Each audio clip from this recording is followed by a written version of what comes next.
Mwongeye kwirirwa bakunzi ba How to Rwanda TV, kanizere ko mumeze neza, kuko iyo mumeze neza nanjye mba meze neza cyane. Kandi mu buzima ni mukihebe, uyu munsi biranga ejo bigakunda, hamwe no gusenga Imana ibigufashamo. So guys, hari abantu bansabye ngo nzabakorere video isobanura ukuntu dushyira amafaranga hano kuri Binance step by step. Nari nabakoreye uburyo ubikuza amafaranga kuri Binance, uyavana kuri Binance uyashyira kuri Momo, maze murayikunda. Abandi bansaba ko nabakorera ivana amafaranga kuri Momo iyashyira kuri Binance. Murabizi icyifuzo cyanyu kuri How to Rwanda TV ni nk'itegeko, reka mbibakorere 5 kuri 5 step by step.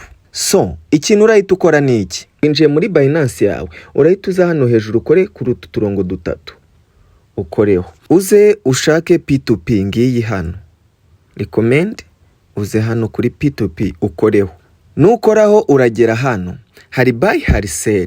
Iyo tugiye kuyabikura dukoresha sell, twajya kuyagura cyangwa tuyaploadinga hano kuri Binance tugakoresha buy. Uraza urebe bitewe n'amafaranga ushaka. Urabona uyahera ku bihumbi 10, uyagahera ku bihumbi 10 nawe uyagahera ku bihumbi 5. Twe dushaka gushyiraho makeya guhera ku bihumbi 2. Uraza urebe hano uyu wa kangahe, 1 2 3 4, uyu wa kane bita Theo Chance. Limite ye ihera ku bihumbi 2 kugeza ku bihumbi 49 by'amafaranga y'u Rwanda. Murabizi twahisemo buy. Uhituza ukore hano kuri buy imbere ye. Urabanza urebe uburyo yizewemo cyangwa icyizere Binance imuha ni 99.14%. Twabonye ko icyizere nibura cy'umuntu mushobora gukorana ni uguhera kuri 90% kuzamura kugeza ku 100%. Uwo muba mugomba gukorana. Uze urebe hano ko ari online, hari akantu k'icyatsi, ukore buy. Numara gukora kuri buy barakugeza kuri tableau imeze gutya, bakubwire ese ushaka gushyiramo amafaranga ngana iki, naye mafaranga ushaka gushyiramo ushyiremo ibihumbi 2. Barakubwira ku bihumbi 2 byawe urarisivinga 1.29 bya USDT.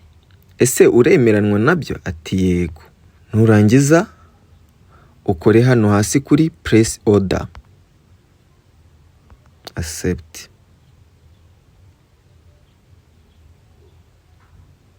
Urabona aho batugejeje, open MTN mobile money for payment. Barakubwira ati fungura MTN mobile money yawe wishyure. Hano baguhaye izina rye, baguha nimero ya telefone ye, account yawe nayo barayiguha hasi. Icyo tugiye gukora ni iki: turakopia nimero ya telefone ye. Urabona amazina ye batubwiye ngo ni Theophile Iyamuremye. Tuvemo tuze tumwoherereze amafaranga ibihumbi 2. Ko niyo twashyize muri order, ibihumbi 2. Tureba amazina Theophile Iyamuremye niyo, shyiremo pin yanjye, nohereze. Urabona tayari amafaranga twayamuhaye. Kore dismiss, uze urebe aka message niba kaje. Barakaguhaye ngo woherereje Theophile Iyamuremye amafaranga ibihumbi 2. Urye screenshot, uhituza muri galeri yawe aho ubika amafoto, uze urebe screenshot yawe aho uyisevinze ukoreho, uhite ukropinga hamwe woherereje, cropping usevinge, ugaruke muri Binance yawe. Hano barakubwira ngo uploadinga payment proof, kore upload.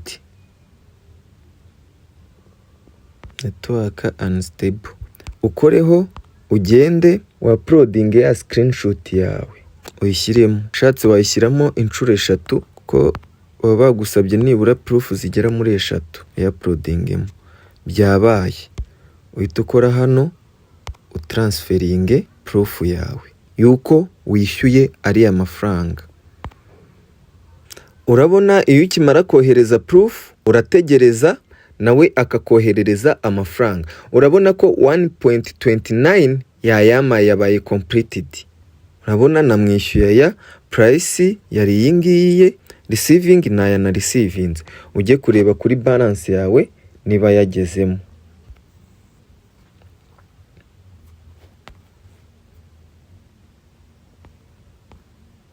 Muri refresh urabona ntayabonye, ngaya hano ntayakiriye, ubwo kuyagura biba bigenze neza. So guys, n'ubu buryo dukoresha ntago ari ibintu bikomeye cyane. Urabona ko amafaranga avuye kuri momo yanjye ageze hano kuri Binance mu madolari cyangwa mu ma USDT. Niba ukunze iyi video, isharinga inshuti zawe zitari zibiza uburyo bikorwamo step by step.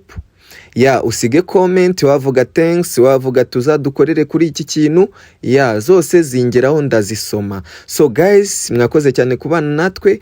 Like, share and comment ni ingenzi kuri twebwe. Niwibagirwe gukora subscribe niba ari ubwa mbere ugeze hano kuri How to Rwanda TV. So guys, ciao ciao, hasta la vista.